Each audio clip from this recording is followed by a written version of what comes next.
In the first week of May 1999, some shepherds in the Kashmir hills reported having sighted a few people, strangers, dressed usually in the attire of Mujahideen terrorists.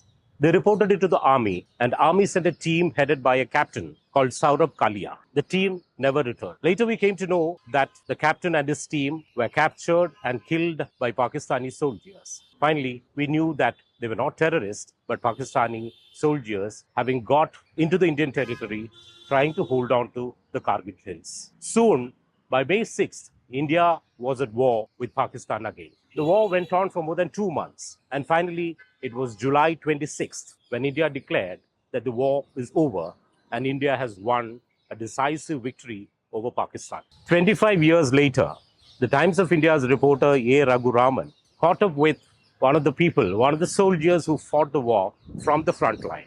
Lieutenant Colonel Sada Peter tells us about the stories about the chilly nights when they had to watch rockets fly over their heads, how they had to go without food or a good bath for weeks together, how a goat sent to them as a ration finally became their pet, and again about a 5-year battle he had to wage with his own mind to overcome PTSD and dreams and nightmares where he saw headless soldiers walking in the mountains. This is a story of guts, guns, and a goat.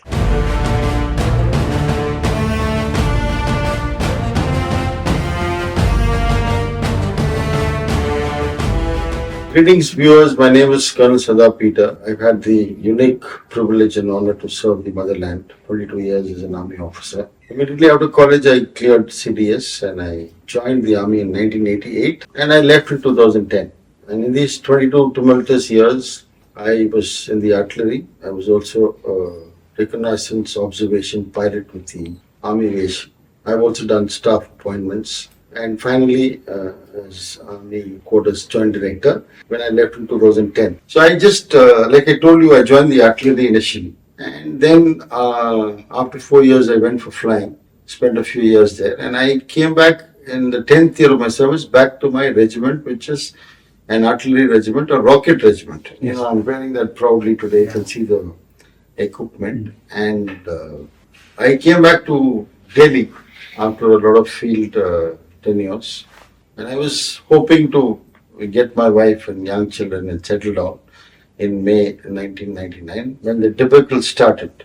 So all we saw was, the news coming up that there's some intrusion here or there. Every day the news was getting hyped, and then they said that particular area from Pandras, Dras, Mutayan, Tasgam to Kargil is the area where the intrusions have taken place on our posts. I think sometime in the second week of May, 2 fighter aircrafts were shot down, Indian Air Force MiG aircrafts, and 1 helicopter which was being flown, Mi-17 logistics helicopter. So the moment there is an attack on air resource, especially on our side, when we have not intruded into the territory of the enemy, it becomes an act of war.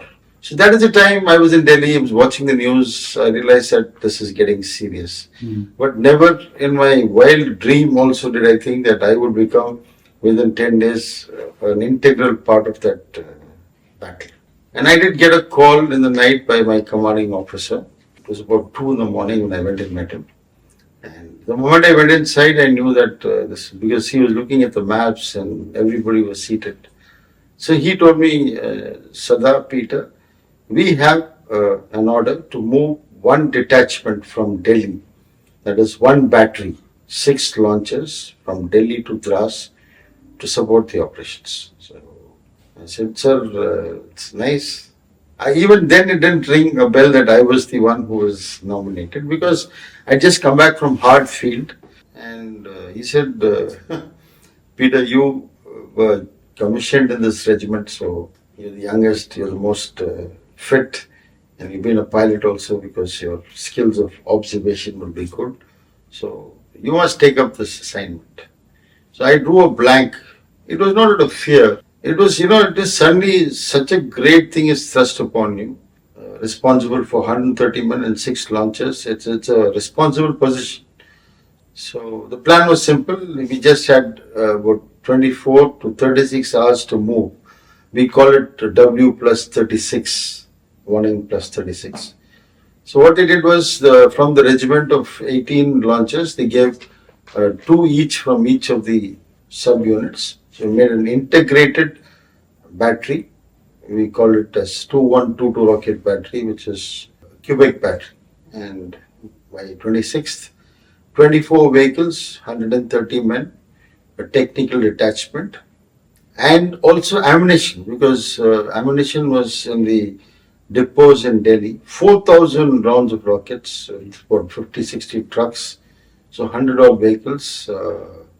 We moved, and amazing journey, because those 5 days was the time where I could really introspect, think, put my position, my leadership, everything consolidated into a nice nucleus, because I had to command these men through the toughest times, through life and death. So it was a 1,000-kilometer drive from Delhi to Kargil, Dras. So on the first night we reached there.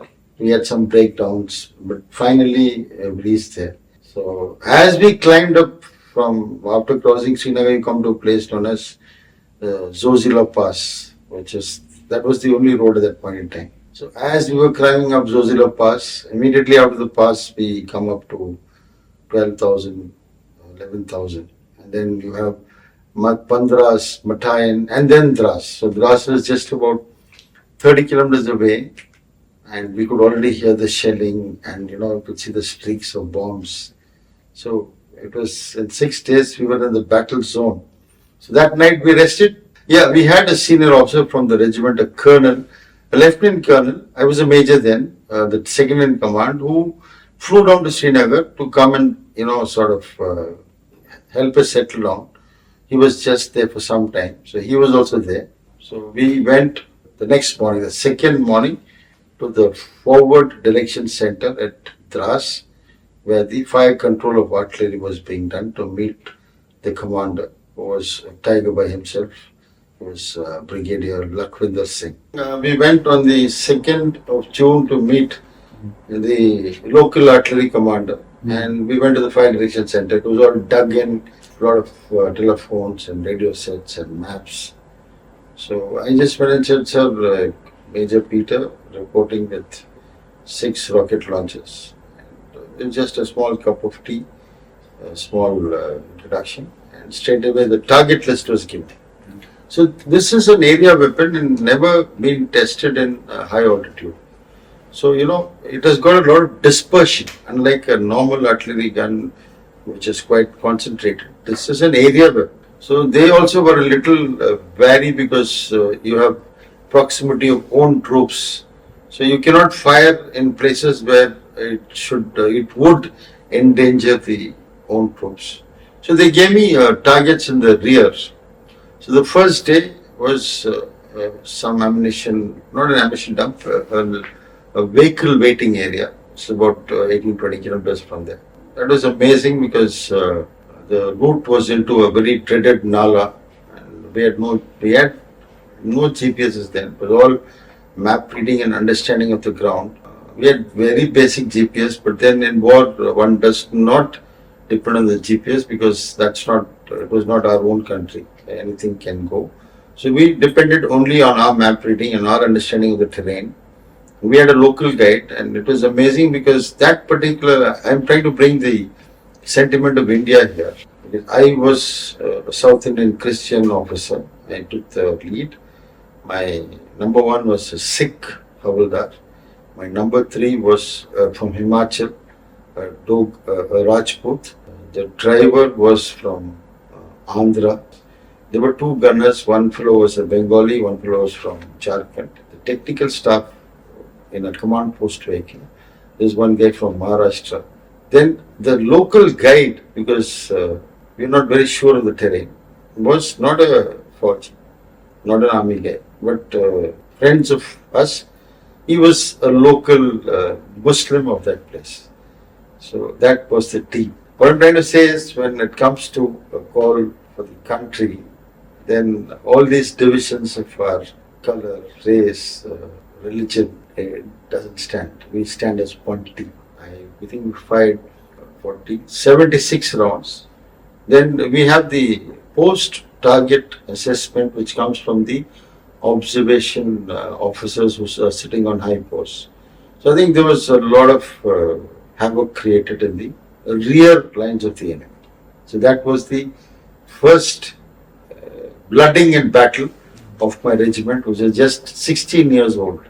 The regiment was raised in 84 and by 99, 15 plus, sweet 16 you can call it. So we were blooded in battle on the 2nd of June 1999. So after the first engagement, we had 2 or 3 days. We were looking at firing positions, opportunity targets, seeing the map, understanding. We just moved in, and it was a new experience because this equipment came to India immediately after the 71 war. It was the first time this equipment was being tested in battle. And so we had to have a lot of understanding of its capability. So though these guns were not 30 years old, they were just about 85, 13, 14 years old. The Russian BM-21 Grad, very tough vehicles, petrol driven, 8-cylinder, and the payload is about 40 rockets, means about 4 tons of ammunition. One rocket is almost 100 kg. 66 kg. When boxed, it is 100. 66 kg means 2.4 tons is the weight it carries, and they all get launched in a sequence in 20 seconds. And the minimum range is 5,000 meters. The maximum is 21,000, that is 21 kilometers. But because in high altitude and rarefied atmosphere, we could even engage up to 24, 25 kilometers.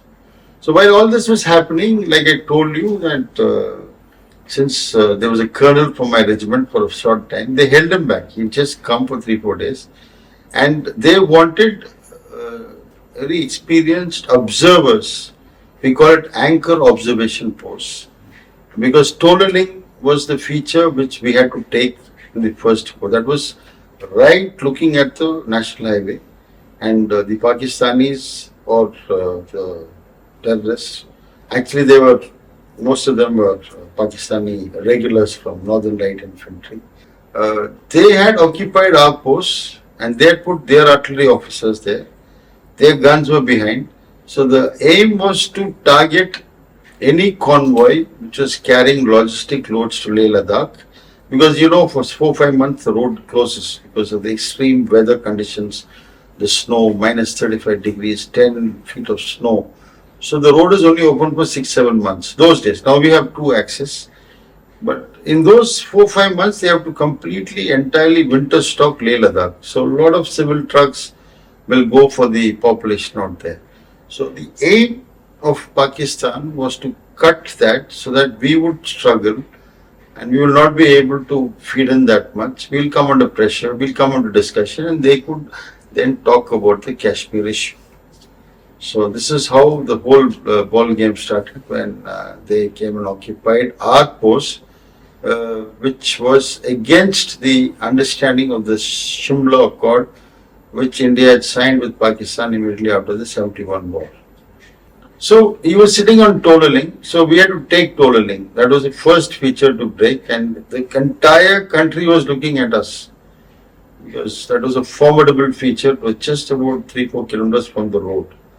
So it is a longish feature. So they had put anchor observation officers on different ridge lines to observe, to see the deployment of the enemy, observe it, acquire targets visually on the map, fire different equipment, register it, give it to the command post, to the fire direction centers, so that data is passed to all the guns, and then a terrible solid assault of fire is given by the artillery. You break the targets, you destroy the enemy, you incapacitate them there.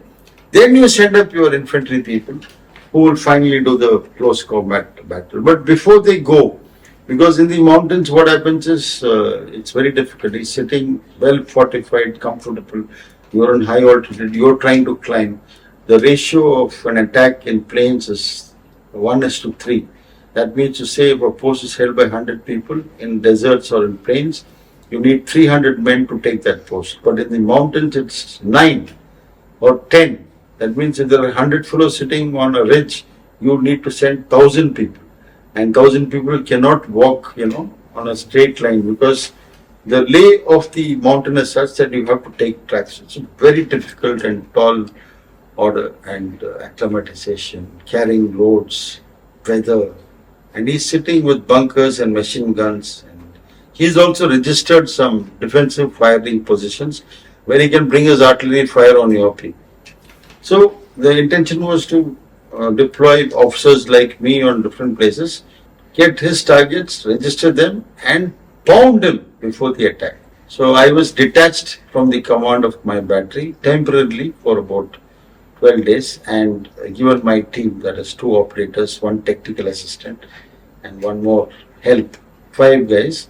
And I was told to go to a ridge line west, southwest of Todaling, which is not as high as Todaling, but with a good view of Todaling. And already that was occupied by about 20 odd infantry soldiers from the Grenadiers. And they were to give us protection because we had radio sets and small weapons. We would not stand a chance if somebody attacked us.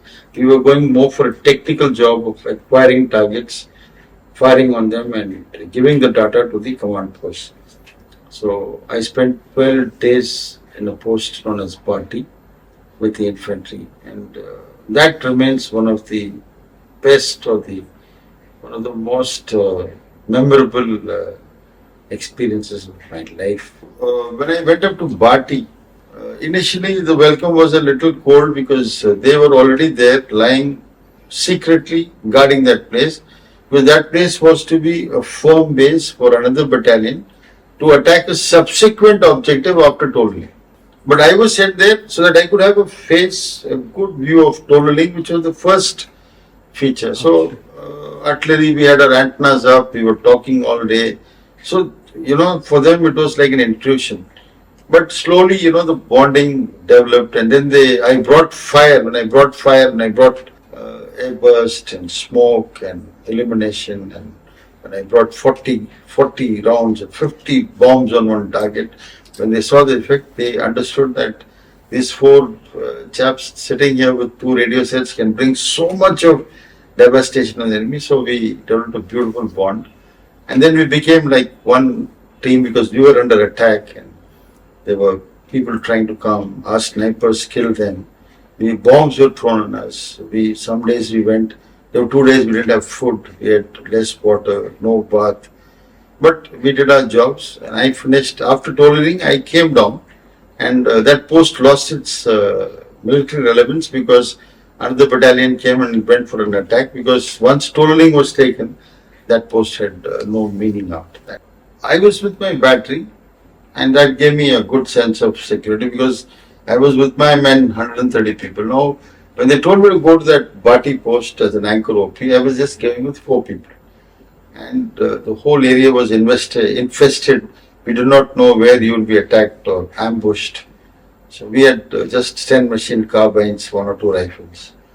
And there was a slight doubt in my mind that probably I might not come back. I was just 33 years old. My wife was just about 27. One child was 3 years old. One baby was just about 6 months old. And so I sat down and I wrote 2 letters, one to my dad and one to my wife. The letter to my dad was thanking him for all the good of it, because he was an Air Force officer, he gave me the best of education, studied the best of schools all over the country. He spent time in building my personality. So I thanked him for all that, and I also said, Dad, I'm sorry, because by the time you open this letter, I would not be there. Thank you, and to take care of yourself and my mother and the sisters, and look after my children. And a letter to my wife, because we had just stayed about 4-5 years, of which 2-3 years was in field. So actually I had just stayed for about 2.5 years with her. And I just sealed this letter and I gave it to the administrative Subedar there, and he refused to take it. because same regiment, he had known me for 10 years. He said, I will not take this letter, sir. No way. You are coming back. I said, that is not in my hands. Please take this letter, because if something happens to me, somebody else will replace me. But these letters have to go to my father and my wife. That is the last or the least I can do to them. So I told him, okay, we'll have a deal. I'll be very dirty, hungry, tired when I come back. So you get some good hot water and good food and get some good rum. So you drink the rum and you can burn the letter in front of me. And that was, sort of, he liked it. So he took the letters. And that happened when I came back.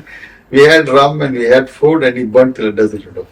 Yes, mentally, a soldier does go through a lot of stress.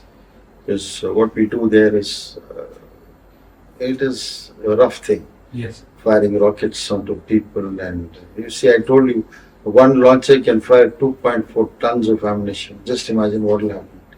So the lives which have died because, directly or indirectly, because of our actions. So these things did weigh on me. I also did suffer a little bit on the post-traumatic stress, but I was basically strong and had a very good family to look after me. So in a few years I became okay. So when after tolling fell, then a lot of features started falling like a pack of cards. Then it was our game. Jubur was a big challenge because the altitude was 13,800 feet and our range tables were only till 10,000. So we had to interpolate, do some ground work, extrapolate the data, get met, fix by physical firing. And there I did not have an observation post officer. I did the ranging myself before the attack because they had already failed 2 attacks. And that was that day. They wanted me to give a solid pounding. So I fired 294 rockets within 3 hours from 13,000 feet at Jubur. 120 followed by, so 3 launches, 40 to 3, 120, 40 to 3, 120 and 240 and another 56. And that was a fantastic action because later we came to know that when one Bihar or the attacking Indian battalion, when they went up, there was nobody alive. 40, 50 guys all in pieces. They just walked into the post and took it. Not only because of what rocket, all the artillery. Like for tolling, the Indian artillery fired almost 50,000 rounds on that one. It's known as Gun Hill today. In fact, I was called, my wife also was called. We were honored 2 years back when they renamed that feature as Gun Hill. So the 7 officers who were instrumental in the fire plan, we were called an honor. So again, for Jubur, we had to give a very, very deadly artillery support with which the infantry took. Pakistan did not accept many of the bodies of its soldiers initially, which was very sad. Like I myself know, I saw a dead body when they were checking the I card. A letter came out of the left pocket of a soldier, which had a letter of a child, must be 7, 8 years, I forget the name. But she says, Abba, and that nice language, we're waiting for you. When you come, get me a doll. And I wept when I read that letter because that family has lost a father. He was lying dead here. So this could happen to us also. So war is cruel. Yes. Initially it was euphoria.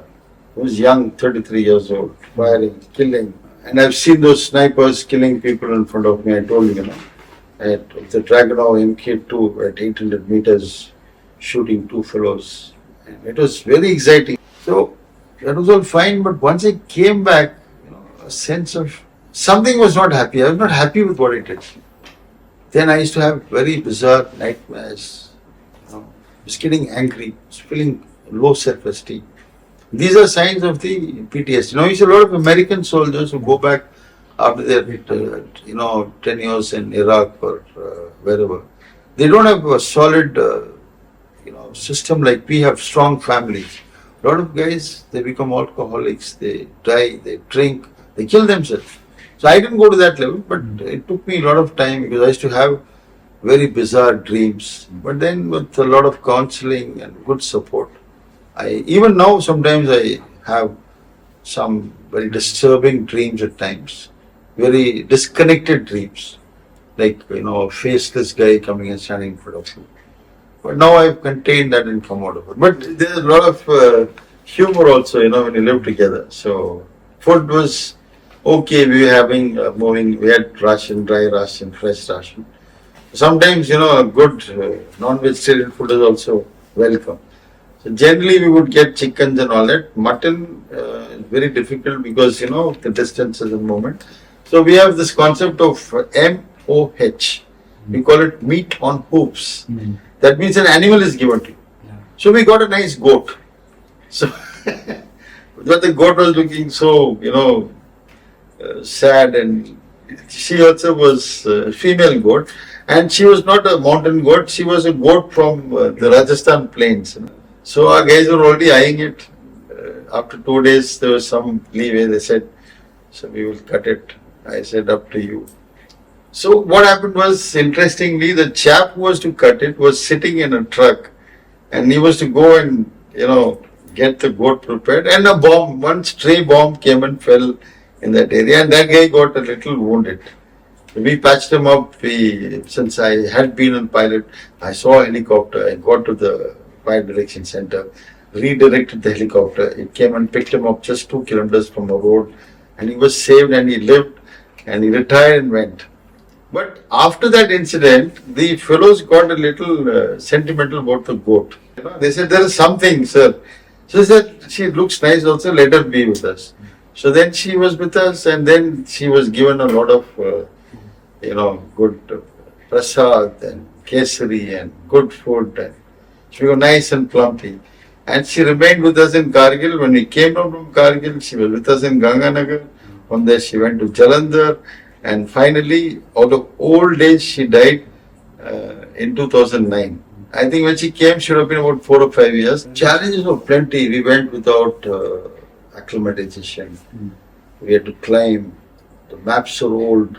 The area was not known. Its deployment was not known.